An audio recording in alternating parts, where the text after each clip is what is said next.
Ang Communist Party of the Philippines at New People's Army ay itinuring ng outlaw dahil deklarado na silang terorista. Kaya tumutulay sa alambre si House Speaker Martin Romualdez. Pag mali ang balance, tumbalos.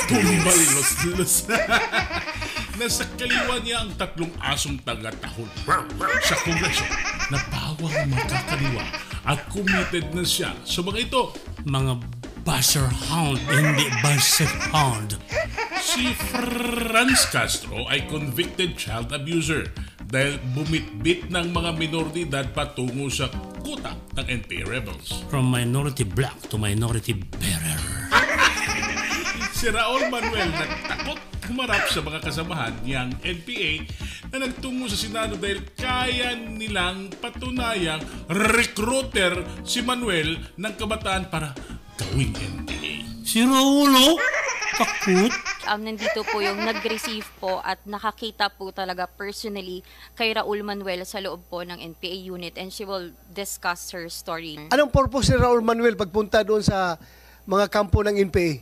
As a member of the Communist Party of the Philippines, he was tasked to for the revolutionary integration. Yes. Ako po si Ida Marie Montero, former secretary ng SRC5 ng SMR. 1 week si Raul, kailangan namin silang kumbinsin para mag full-time NPA. Nag-try po ako na i-convince siya, baka madala kasi ako po yung secretary.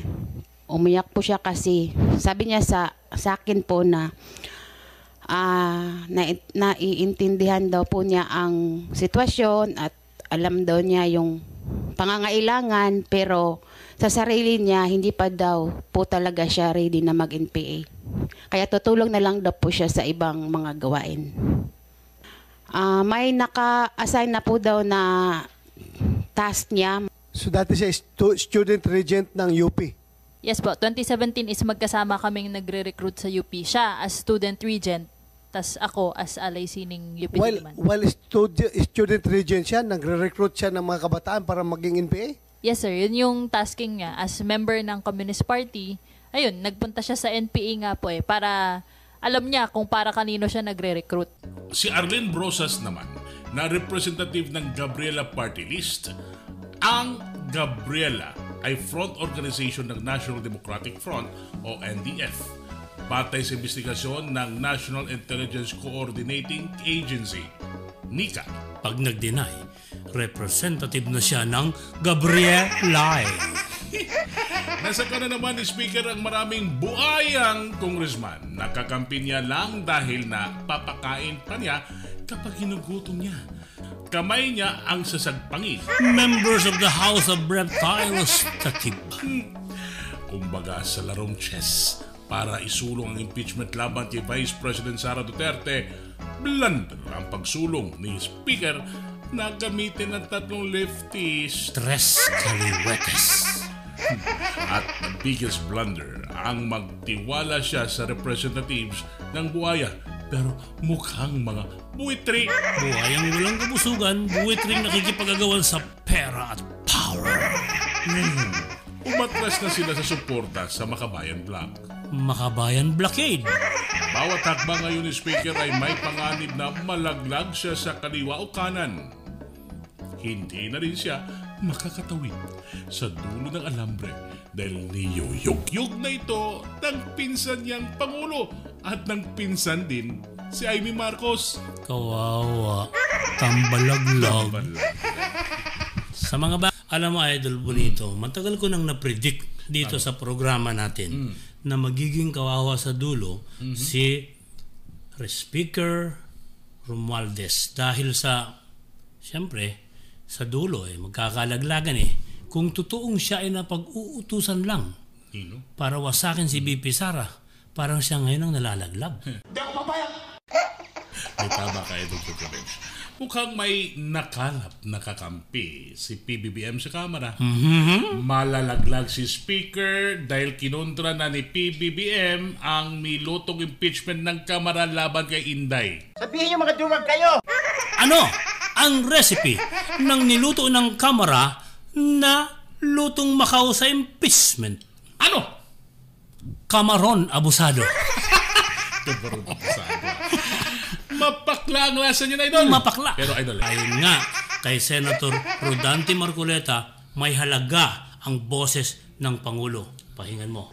Lahat ng maaring reaksyon, opinyon, o pagpapahayag ng Pangulo, hindi karaniwang bagay yun din.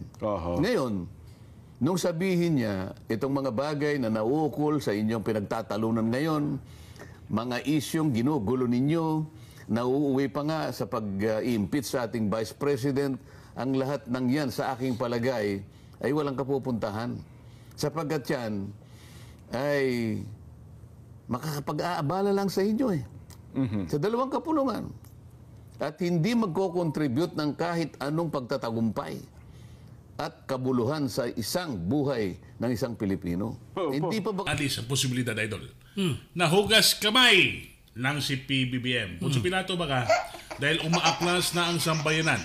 Pero makabubuti ito para sa kapanatagan natin. Pag may nagkamali, tanda nyo, tatama sa akin. There are more than 400 offices and agencies of government, beneficiaries of confidential funds. They were also notified by the COA. Meron silang audit observation memo. Bakit yung opisina lang ng Vice President ang ating iniimbestigahan? Kung talagang hindi kayo namumulitika. 400 offices. Kung ma-impeach nyo ang Vice President, wala na rin kayong political career. Mismo!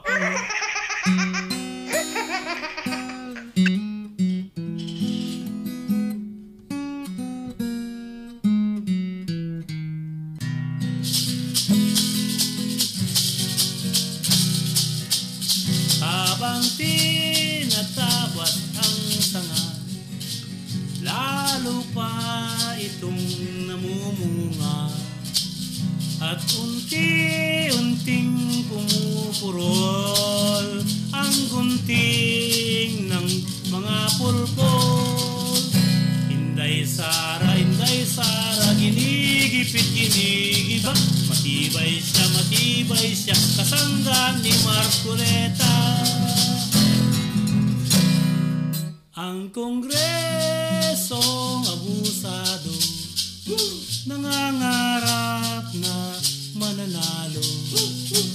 Ang hindi nila kontrolado, ibabagsak sila ng tao.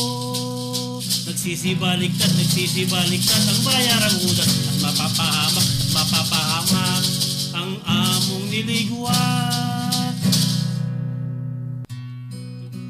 Ang Kongresong abusado, nangangarap na mananalo. Ang hindi nila kontrolado, ibabagsak sila ng tao. Inday Sara, ginigipit, ginigiba, matibay siya, kasangga ni Marcoleta. Ano ngayon kung ginigiba si Sara? Sila naman ang may gaba. Ano kayo ngayon? Ano ngayon? Ano ngayon?